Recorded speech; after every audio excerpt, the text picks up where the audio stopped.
అస్సలాముఅలైకుం అందరికీ నమస్కారం. మీరు చూస్తున్నది టీడీ న్యూస్ కేఎన్ఆర్.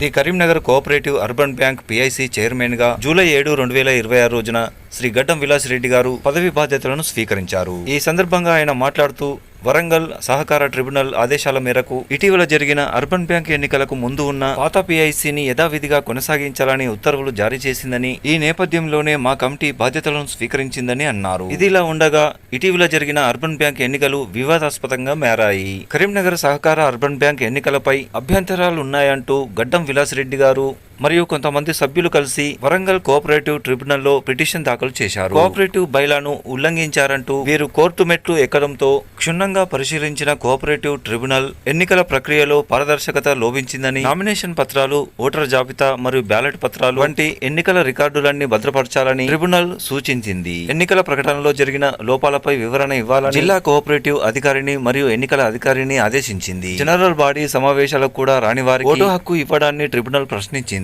ఓటర్ జాబితా తయారీలో అక్రమాలు మరియు లోపాలపై ట్రిబ్యునల్ ప్రశ్నించింది. ఎన్నికల ప్రక్రియలో జరిగిన లోపాలను, నిబంధనల ఉల్లంఘనపై జిల్లా సహకార అధికారిని కౌంటర్ దాఖలు చేయాలని ట్రిబ్యునల్ కోరింది. ఆ ఎన్నికల ఫలితాలపై స్టే ఇచ్చి షరతులతో పాత పిఐసి కమిటీని కొనసాగించాలని ఆదేశించింది. ఎన్నికలకు ముందున్న పాత పిఐసి కమిటీ రోజువారీ ప్రక్రియ నిర్వహించాలని, అయితే ఎలాంటి కీలక నిర్ణయాలు తీసుకోవద్దని ట్రిబ్యునల్ స్పష్టం చేసింది. అందులో భాగంగానే నేడు పర్సనల్ ఇన్ఛార్జ్ కమిటీ చైర్మన్ గడ్డం విలాస్ రెడ్డి గారు, సభ్యులు మడుపు మోహన్ గారు, లక్ష్మణ్ రాజు గారు, విద్యాసాగర్ గారు, సందీప్ గారు, ముక్క భాస్కర్ గారు, శ్రీమతి మూల లక్ష్మి, వెంకట రవీందర్ రెడ్డి గారు, షమియద్దుని గారు, మంగి రవీందర్ గారు, నాగుల సతీష్ గారు, మార్క రాజు గారు బాధ్యతలను స్వీకరించారు. ఈ కార్యక్రమంలో బ్యాంక్ సీఈఓ శ్రీ నినుగొండ శ్రీనివాస్ గారు మరియు మేనేజర్ ఎల్క సుధాకర్ గారు పాల్గొన్నారు. కార్యక్రమాన్ని ఉద్దేశించి పర్సనల్ ఇన్ఛార్జ్ కమిటీ చైర్మన్ గడ్డం విలాస్ రెడ్డి గారు ఈ సందర్భంగా మాట్లాడడం జరిగింది. వారి మాటలోనే విందాం.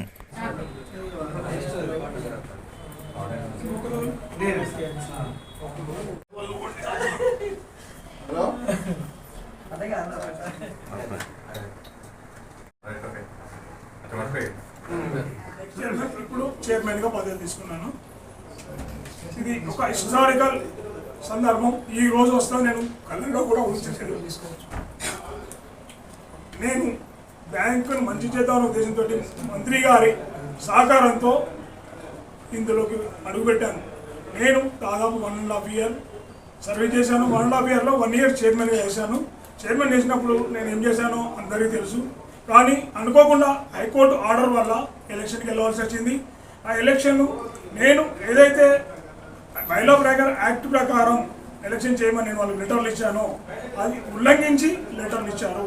దానివల్లనే ఈరోజు నాకు ట్రిబ్యునల్ నాకు అనుకూలంగా తీర్పిస్తూ ఏదైతే ఎన్నికల ముందు ఉన్న కమిటీని కొనసాగించమని ట్రిబ్యునల్ ఆర్డర్ ఇచ్చింది. ఆ ఆర్డర్ ప్రకారం నేను ఈరోజు ఛార్జ్ తీసుకున్నాను. ఈ రోజు నుండి బ్యాంకు అభివృద్ధికి నేను ఎల్లవేళ కృషి చేస్తాను. బ్యాంకు ఖాతాదారులు ఎలాంటి అభద్రతా భావానికి లోను కాకండి. ఇప్పటివరకు జరిగింది వేరు, ఇప్పుడు జరిగింది వేరు. న్యాయం తెలిసింది. హైకోర్టు కానీ ట్రిబ్యునల్ కానీ న్యాయపరంగా నాకు సపోర్ట్ చేసింది. నేనేదైతే అప్డేట్ పెట్టినో ఒప్పుకొని నాకు ఆర్డర్ ఇచ్చింది. ఎన్నో ఎన్నికలలో ఎన్నో జరిగాయి, ఎన్నో అవకతవకలు జరిగాయి. ఆ అవకతవకలన్నింటినీ నేను కోర్టులో అప్డేట్ ద్వారా సమర్పిస్తేనే నాకు ఈరోజు ఇచ్చింది. కోర్టులో ఉంది అంటే వాటి గురించి నేను మాట్లాడదలుచుకోలేదు. ఈరోజు నాకు ఈ సందర్భం రావడం మీ అందరి కృషి వల్ల, నా డైరెక్టర్లందరూ ఈరోజు రావడం, నాకు వెంబడి ఉండడం, ఇలాగే నా వెంబడి ఉంటారు. నేను ఈ బ్రాంచ్ ఇంకా ముందుకు తీసుకెళ్ళడానికి నా ప్రయత్నం చేస్తాను. కాకపోతే నాకు కొన్ని ఏమంటారు ఇన్స్ట్రక్షన్ పెట్టింది, ఇలానే నువ్వు నడపాలని. ఏదైతే ట్రిబ్యునల్ ఆర్డర్ ఇచ్చిందో ఆ ఆర్డర్ అనుగుణంగా నేను బ్యాంకులో పనిచేస్తానని ఈ సందర్భంగా తెలియజేస్తున్నాను. కోర్టుకు ఎందుకు పోవాల్సి వచ్చిందో చెప్పండి.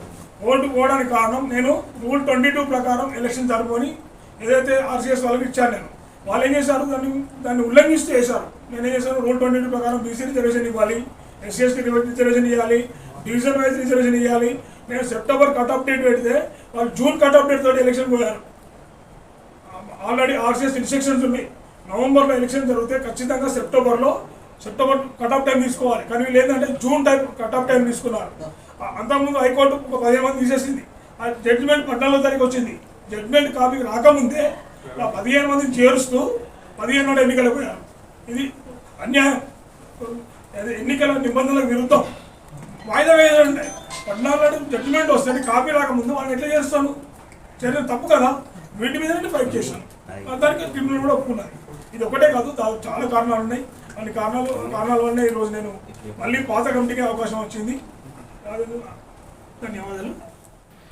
ఈ కార్యక్రమాన్ని సమర్పించిన వారు ఆల్ ఫోర్స్ విద్యా సంస్థలు కరీంనగర్, పారమిత స్కూల్స్ మంకమతోట పద్మనగర్ కరీంనగర్, శ్రీ చైతన్య విద్యా సంస్థలు కరీంనగర్, ఎస్విజేసి విద్యా సంస్థలు Karimnagar, Tejas junior college and defence academy Kothapalli Karimnagar, Paradise schools Kothapalli Rekurthi Karimnagar, Maner schools Mankammathota Padmanagar Karimnagar, Vivekananda Vidyanikethan Bhagat Nagar Karimnagar, Atom classes tuitions and coaching centre హజుంబుట్ చౌరస్తా Karimnagar. TD news please subscribe. అస్సలాము అలైకుం, నమస్కారం, ధన్యవాదాలు.